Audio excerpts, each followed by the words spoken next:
नमस्कार, आप देख रहे हैं 4 PM। मैं हूं आपके साथ सिमरन। दिन भर की बड़ी खबरों के बुलेटिन में आज बात होगी महाराष्ट्र में उठा बिटकॉइन मामला। नाना पटोले ने बीजेपी को दी चेतावनी। मणिपुर हिंसा के बीच संकट में बीरेंद्र सरकार। एनपीपी के समर्थन वापस लेने से 2 धड़ों में बटी बीजेपी। अखिलेश यादव की बड़ी चेतावनी। चुनाव में बेईमानी करने वाले अधिकारियों की जाएगी नौकरी। कांग्रेस नेता सुशील शिंदे ने कैसे बिगाड़ा उद्धव का खेल। पप्पू यादव के बेटे को मिली धमकी। भड़के पप्पू यादव, कहा मुझे सुरक्षा भीख में नहीं चाहिए। इन सभी खबरों पर चर्चा करने से पहले एक नजर आज की प्रमुख सुर्खियों पर।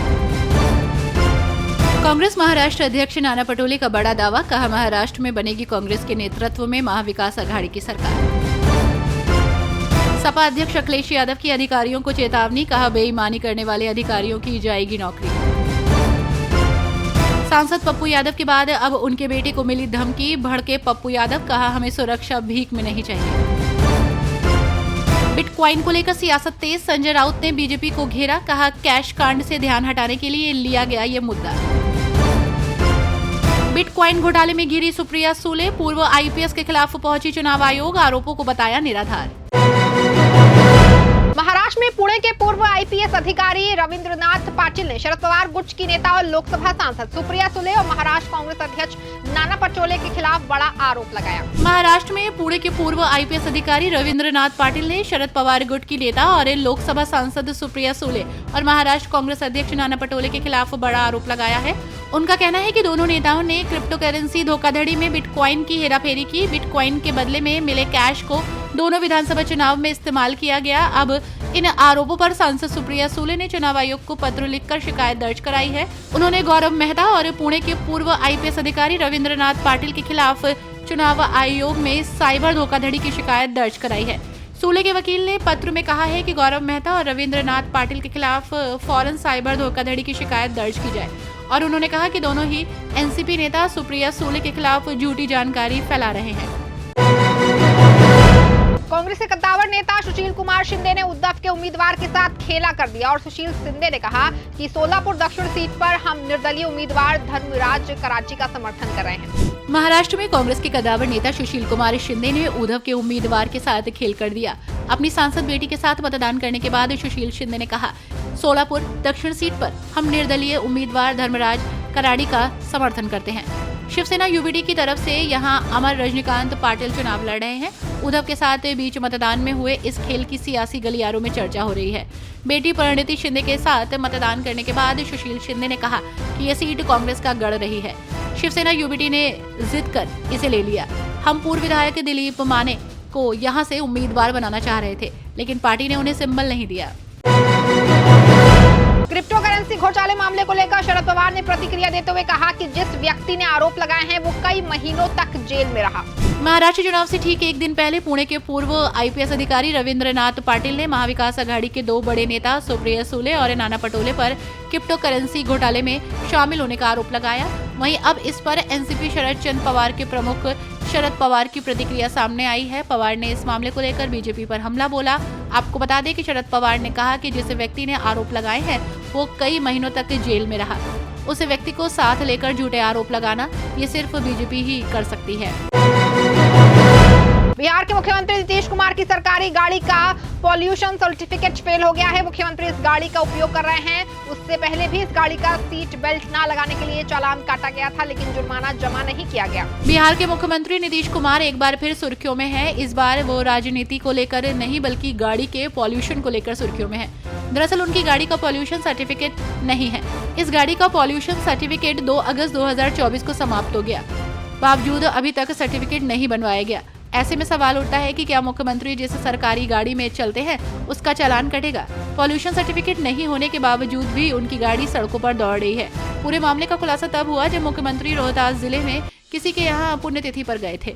वहीं मुख्यमंत्री की गाड़ी का पॉल्यूशन फेल होने पर सवाल ये भी उठ रहा है कि जिस व्यक्ति पर राज्य को चलाने का जिम्मा है, अगर उसी की गाड़ी का पॉल्यूशन सर्टिफिकेट नहीं है तो अन्य लोगों पर इस तरह के मामले को लेकर कार्रवाई कैसे होगी।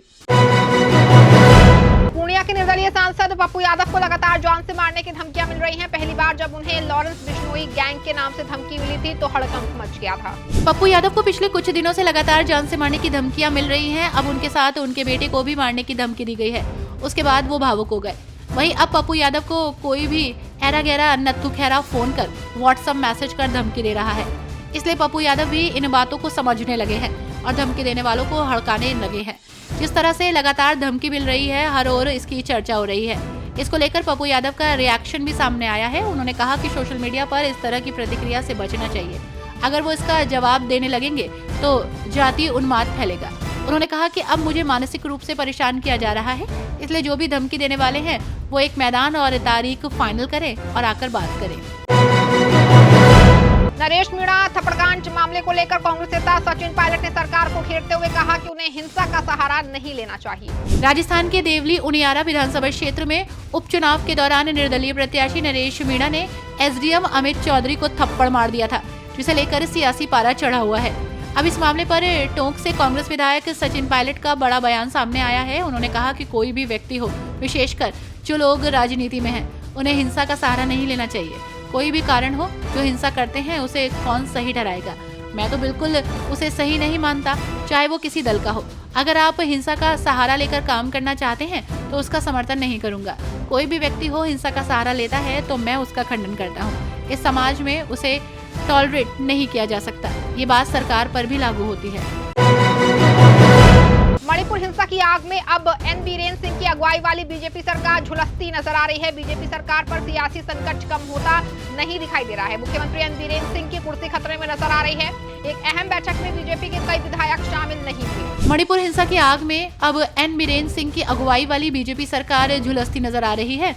बीजेपी सरकार पर सियासी संकट कम होता नहीं दिख रहा। मुख्यमंत्री एन बीरेन सिंह की कुर्सी खतरे में नजर आ रही है।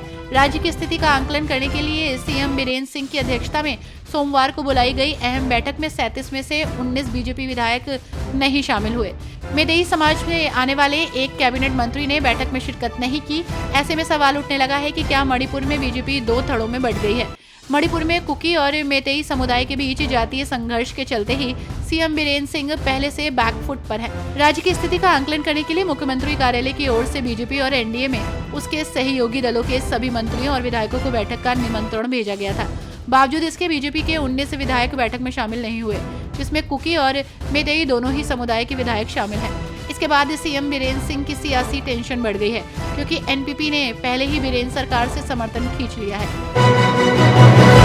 दिल्ली में अब 50% सरकारी कर्मचारी घर से काम करेंगे, वहीं 50% कर्मचारी ऑफिस आ सकेंगे। प्रदूषण के चलते आतिशी सरकार ने ये फैसला लिया है। वहीं आतिशी सरकार ने प्राइवेट कंपनियों को भी 50% कैपेसिटी के साथ ऑफिस चलाने के निर्देश दिए हैं। बढ़ते प्रदूषण और ग्रेड 4 लागू होने पर दिल्ली सरकार ने ये फैसला लिया। दिल्ली सरकार और एमसीडी की जरूरी सेवाओं को छोड़कर सभी ऑफिस के कर्मचारी 50% कैपेसिटी के साथ काम करेंगे। दिल्ली सरकार ने प्राइवेट कंपनियों के लिए भी 50% कैपेसिटी के साथ ऑफिस चलाने के निर्देश दिए हैं। दिल्ली नगर निगम सहित दिल्ली सरकार के लगभग 80 विभागों और विभिन्न एजेंसियों में लगभग 1,40,000 लोग काम करते हैं। पर्यावरण मंत्री गोपाल राय ने बुधवार को एक्स पर ट्वीट करते हुए कहा कि दिल्ली में प्रदूषण के स्तर को देखते हुए दिल्ली सरकार के कार्यालयों में 50% कर्मचारी घर से काम करेंगे। गोपाल राय ने प्राइवेट कंपनियों, उद्योगों और व्यवसायों से भी शहर में वायु प्रदूषण संकट को कम करने में मदद के लिए इसी तरह के उपाय लागू करने को कहा है। इस बुलेटिन में फिलहाल बस इतना ही। ऐसी तमाम खबरों के लिए जुड़े रहें और देखते रहें 4PM। धन्यवाद।